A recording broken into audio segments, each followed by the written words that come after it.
Masalah kelebihan kapasitas warga binaan di lembaga pemasyarakatan jadi masalah klasik yang belum rampung. Hal ini juga terjadi di Lapas Kelas 2 A Lubuk Linggau, Sumatera Selatan. Hal ini menyulitkan petugas yang ada di lapas untuk melakukan penjagaan. Akibat jumlah personil dan warga binaan serta tahanan tak sebanding. Data Lapas Lubuk Linggau tahun 2022, jumlah warga binaan dan tahanan mencapai 1.239 orang, terdiri dari 667 warga binaan dan 572 tahanan, sementara kapasitas ideal lapas hanya 606 orang.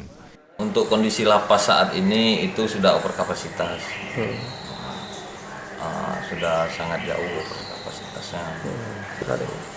Untuk saat ini isi 1.239. Kapasitasnya di sini 500. Ya kalau ada peraturan menteri kemarin itu kita sangat terbantu untuk